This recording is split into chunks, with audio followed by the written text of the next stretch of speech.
देखिए, दो चीज़ें हैं जिनको फोकस करना चाहिए और दोनों ही मेजर फरीक हैं।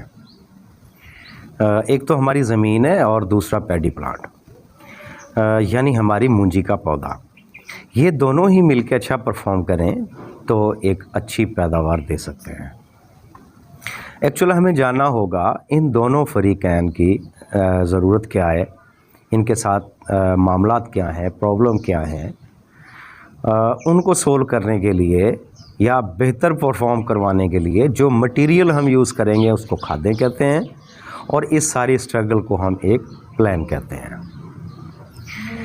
देखें, ज़मीन की अगर हम बात करें तो कॉमन सी चीज़ है, एक तो पीएच काफ़ी हाई है हमारे, और दूसरा नामियाती मादे की काफ़ी कमी पाई जाती है। हाई पीएच बराह रास्त हमारे प्लान को मुतासर करता है। बहुत सारे एलिमेंट हैं या माइक्रोन्यूट्रिएंट्स हैं जो हाई पीएच में कम अवेलेबल होते हैं या नहीं होते हैं, तो इसलिए हमारा तरतीब दिया गया प्लान हाई पीएच से मुतासर होता है। दूसरा, नामियाती मादे की काफ़ी कमी पाई जाती है। कम अज़ कम 0.5 प्लस तो होना चाहिए, इससे नीचे तो ऑर्गेनिज़म भी बेहतर काम नहीं करते। तो इसके लिए जिन्होंने जंतर काश्त किया, ग्वारा काश्त किया, बहुत अच्छा रहा। अगर ये नहीं कर पाए हैं तो आप लेज़र लेवल के बाद रूढ़ियाँ इस्तेमाल करें। अगर ये मामला आपको महंगा लगता है तो फिर एक फार्मूला और भी है। आप नामियाती मादे के 2 थैले फियाकड़ यूज़ कर सकते हैं। ये 25 किलो का थैला होता है, रीज़नेबल प्राइस में मिल जाता है। इसके साथ आप होमिक एसिड यूज़ कर सकते हैं, राइजोबैक्टीरियाज़ यूज़ कर सकते हैं। इनमें फास्फेट सॉल्युबलाइजिंग बैक्टीरियाज़ होते हैं, नाइट्रोजन फिक्सेशन बैक्टीरियाज़ होते हैं, ZS भी होते हैं, तो ये वाले यूज़ कर सकते हैं। इनकी मज़ीद जो तफसीलात है बैक्टीरियाज़ के हवाले से, नामियाती मादा का जो थैले हैं इनके हवाले से आप व्हाट्सएप पे आ सकते हैं। वीडियो लंबी हो जाएगी, मैं इसलिए इनकी तफसील में नहीं जाऊँगा। अब आते हैं पौधे की रिक्वायरमेंट की तरफ। देखें, एक पैडी प्लांट क्या चाहता है। एक पैडी प्लांट चाहता है कि 15 दिन तक उसका मालिक उसके साथ ऐसा बिहेव करे कि वो अपना फाउंडेशन अच्छे से तैयार करे, उसकी जड़ें बेहतर डेवलप हों, सफ़ेद हों, लंबी हों, गुच्छेदार हों, खुराक को बेहतर तरीके से अपटेक कर सकता हो, तना मजबूत हो।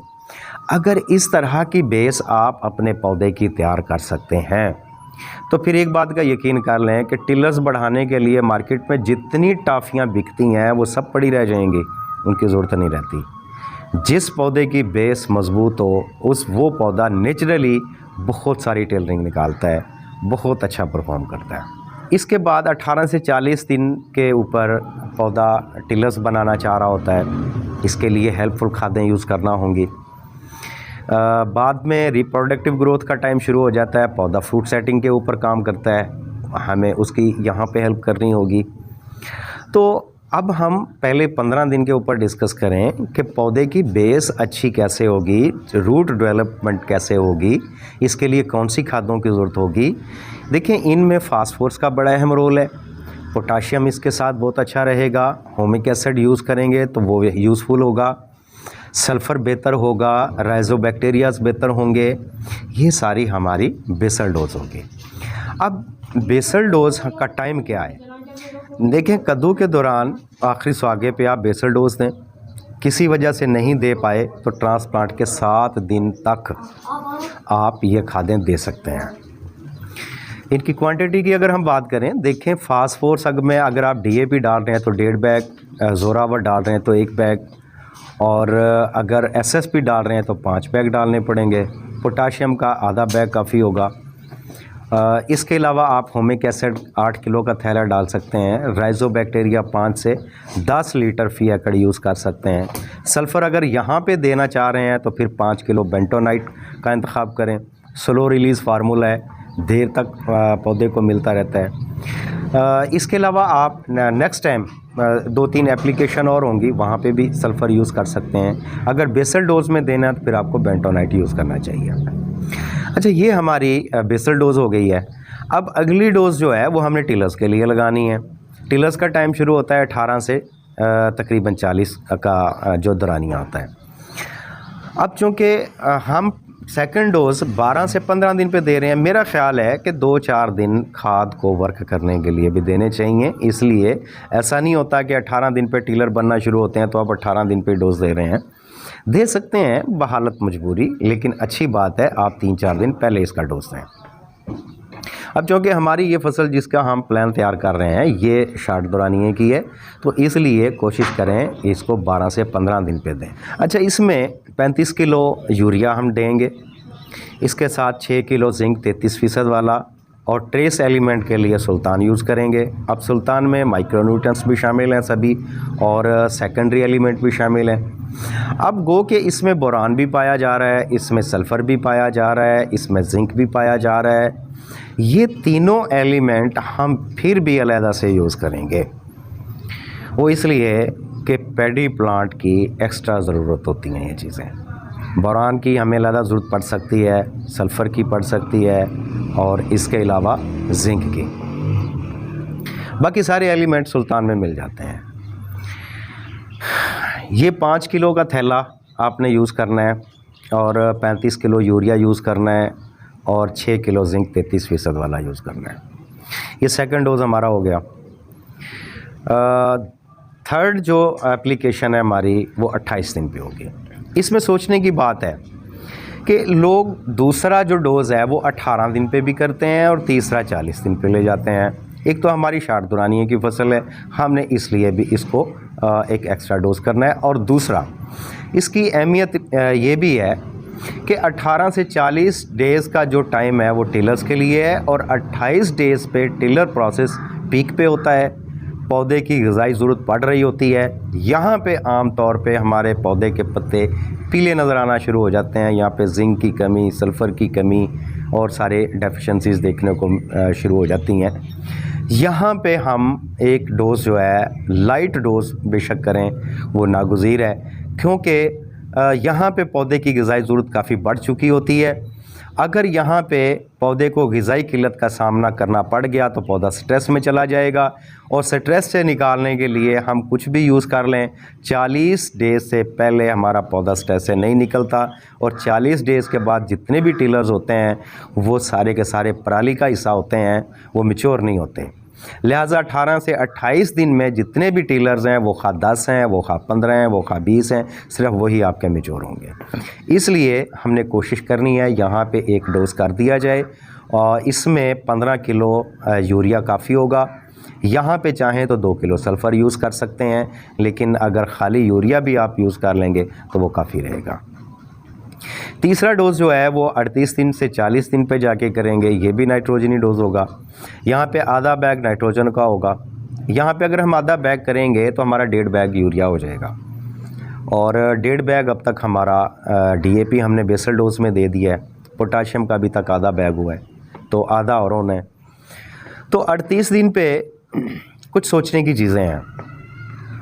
जिस तरह हमने वेजिटेटिव ग्रोथ के लिए बेसल डोज़ दिया है, अगर हम 38-40 दिन पे यूरिया के साथ पोटाशियम शामिल कर देते हैं तो ये रिप्रोडक्टिव ग्रोथ के लिए भी बतौर बेसल डोज़ काम करेगा, क्योंकि पोटाशियम रिप्रोडक्टिव ग्रोथ की मेजर खाद है। दूसरा इसका फ़ायदा ये होगा, अगर आप समझते हैं कि आपके रकबा में हर साल स्टेम रॉट का इशू आता है, तना गलने का मामला रहता है, तो यहाँ पे अगर 8 किलो SOP आप 25 kg वाला डाल देते हैं तो ये काफ़ी सारा हेल्पफुल हो जाता है इस मामले के लिए।